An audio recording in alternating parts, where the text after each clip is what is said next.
OBD de trouble code description technique cylindre 12 trim de carburant à la limite minimale. Qu'est-ce que cela signifie?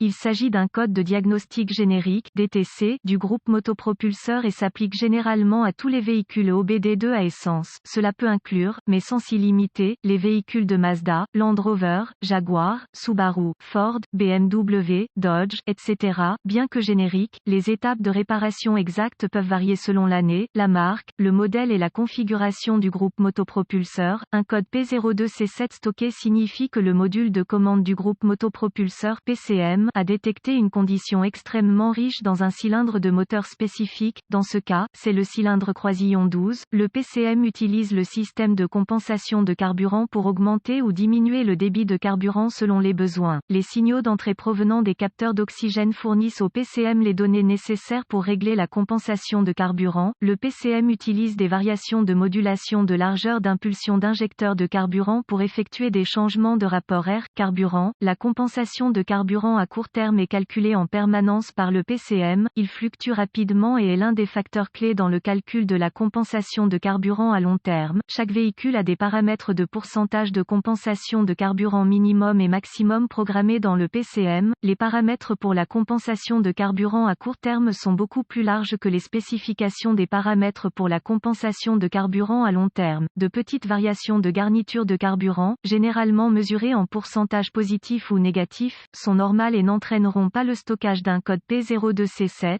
Les paramètres de compensation de carburant maximum positif ou négatif sont normalement dans la plage de 25%. Une fois ce seuil maximum dépassé, un code de ce type sera enregistré. Lorsque le moteur fonctionne à un rendement optimal et qu'il n'est pas nécessaire d'augmenter ou de diminuer la quantité de carburant livrée à chaque cylindre, la garniture de carburant doit refléter entre 0 et 10%. Lorsque des conditions d'échappement pauvres sont détectées par le PCM, le carburant doit être augmenté et la compensation de carburant reflètera un pourcentage positif. Si l'échappement est trop riche, le moteur a besoin de moins de carburant et la garniture de carburant doit refléter un pourcentage négatif. Voir aussi, tout ce que vous voulez savoir sur les versions de carburant. Les véhicules OBD2 devront établir un modèle de stratégie de compensation de carburant à long terme, ce qui nécessitera plusieurs cycles d'allumage. Graphique de compensation de carburant comme indiqué par l'outil d'analyse OBDII. Quelle est la gravité de ce DTC? Le P02C7 doit être classé comme sévère car une condition de carburant riche peut entraîner de nombreux problèmes de conduite et des dommages aux convertisseurs catalytiques. Quels sont certains des symptômes du code? Les symptômes d'un code d'anomalie P02C7 peuvent inclure diminution des performances du moteur, réduction de la consommation de carburant, retard du démarrage du moteur, la présence de codes d'échappement riches stockés. Les codes de raté d'allumage peuvent également être stockés. Quelles sont les causes courantes du code? Les causes de ce code de compensation de carburant P02C7 peuvent inclure injecteur de carburant défectueux, régulateur de pression de carburant défectueux, capteur d'oxygène défectueux, défaillance du capteur de débit d'air massique (MAF) ou de pression d'air du collecteur (MAP). Quelles sont les étapes de dépannage du P02C7?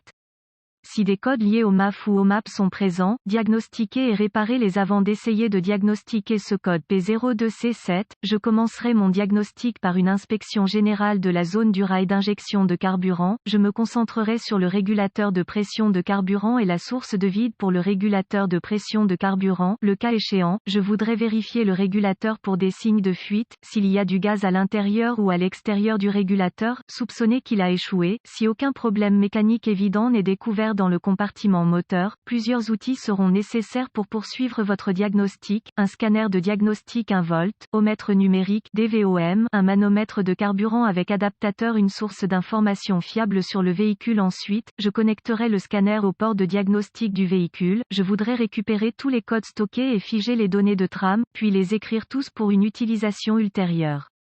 Maintenant, je voudrais effacer les codes et tester le véhicule pour voir si certains sont réinitialisés. Accéder au flux de données du scanner et observer le fonctionnement du capteur d'oxygène afin de voir si une condition d'échappement riche existe réellement. J'aime affiner le flux de données pour inclure uniquement les données pertinentes. Cela donne un temps de réponse des données plus rapide et une lecture plus précise. Si une condition d'échappement riche réelle est présente, étape 1. Utiliser le manomètre pour tester la pression de carburant et la comparer avec les spécifications du fabricant. fabricant, si la pression de carburant est conforme aux spécifications. Passez à l'étape 2, si la pression de carburant est supérieure aux spécifications maximales, utilisez le DVOM pour tester les circuits du régulateur de pression de carburant, ainsi que le régulateur lui-même, s'il est électronique. Débranchez tous les contrôleurs associés du circuit avant d'utiliser le DVOM pour tester la résistance et, ou la continuité avec le DVOM. Le contrôleur peut être endommagé s'il n'est pas déconnecté. Réparer ou remplacer les circuits ou composants du système qui ne sont pas conformes aux spécifications du fabricant. Si le régulateur de pression de carburant est actionné à l'aide du vide du moteur, il doit être remplacé si la pression de carburant est excessive. Étape 2, accéder au connecteur de l'injecteur pour l'injecteur en question et utiliser le DVOM ou une lampe NOID si disponible pour tester la tension de l'injecteur et une impulsion de masse, cette dernière provenant du PCM. Si aucune impulsion de masse n'est découverte au niveau du connecteur d'injecteur ou si la masse est constante avec le moteur en marche, passez à l'étape 3. Si la tension et une impulsion de masse sont présentes, reconnectez l'injecteur et utilisez un stéthoscope ou un autre appareil d'écoute et écoutez le moteur tournant. Un clic audible doit être répété à intervalles réguliers. Si le son n'est pas présent ou s'il est intermittent, soupçonnez que l'injecteur du cylindre en question est en panne ou obstrué. L'une ou l'autre condition justifiera probablement le remplacement de l'injecteur. Étape 3. La plupart des systèmes d'injection de carburant modernes fournissent une alimentation constante de la tension de la batterie à chaque injecteur de carburant, le PCM fournissant une impulsion de masse à l'instant approprié. Pour compléter le circuit et entraîner une pulvérisation de carburant dans le cylindre, utilisez le DVOM pour tester l'impulsion de l'injecteur au connecteur PCM. S'il n'y a pas d'impulsion de masse ou une masse constante au connecteur PCM, sans aucun autre code présent, suspectez un PCM défectueux ou une erreur de programmation PCM. Remarque: soyez prudent lorsque vous testez, remplacez les composants du système de carburant haute pression.